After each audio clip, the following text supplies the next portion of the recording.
For some industries, it will be much harder than others. Some can obviously operate with social distancing. Companies all across the country right now are scrambling with measuring tapes and trying to figure out how close they can place staff, whether they can be operational, whether they can turn a profit.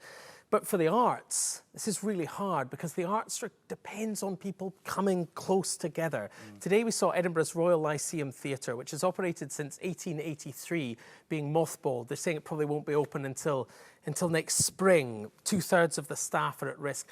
And what is one of the big problems with arts and music, which we'll hear about now? How is it funded? Largely by alcohol, Martin. You know, recorded music doesn't make a lot of money anymore. The money comes largely from the venues and from the bar. Yeah. And we've been hearing a lot more about the trials that the music industry is now facing.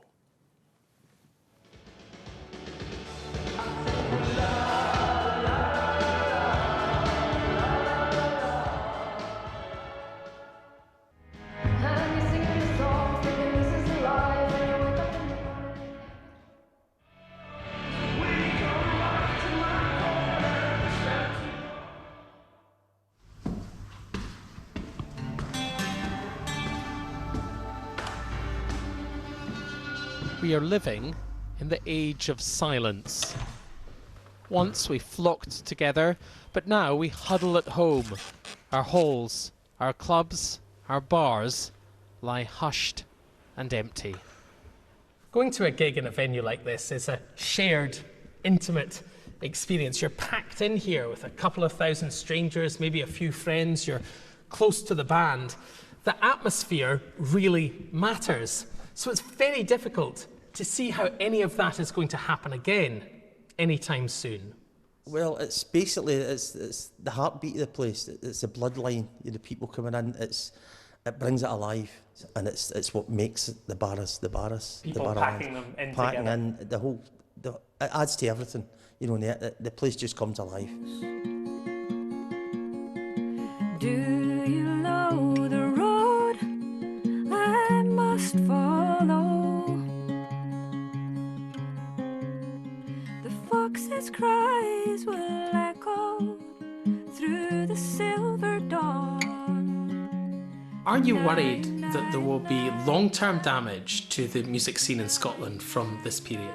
I think there's a real danger of long-term damage. The thing that worries me is that even if individual musicians or pockets of musicians survive, we need the infrastructure in order to re-emerge into public space. There's an incredible network of people involved in making the whole thing tick.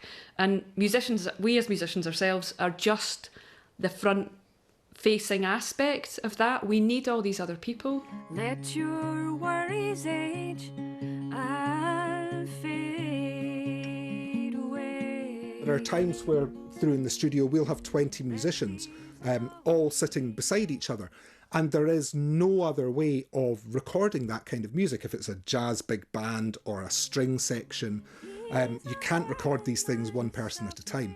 And that's obviously a massive blow to you financially. It's an enormous blow. There has been a grant that I was extremely grateful for, but to be honest, running a facility like this, that grant keeps us going just less than 2 months. After that, it's very hard to know what the future holds. Glasgow's Glad Cafe should be buzzing like this right now. But the fear here is that the Treasury cuts support before venues can make money again. Massively concerned. I think it would be catastrophic for the music industry and would potentially result in a period of inactivity that we wouldn't be able to recover from. But do we, as listeners of music, need to accept that we've just not actually been paying enough? Yeah, I think so.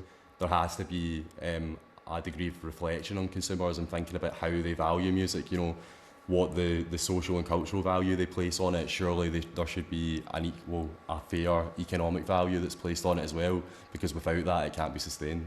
Can you make any money or even pay the bills while socially distancing in a place like this? No.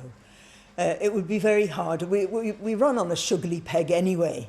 It's a bit of a reach every month.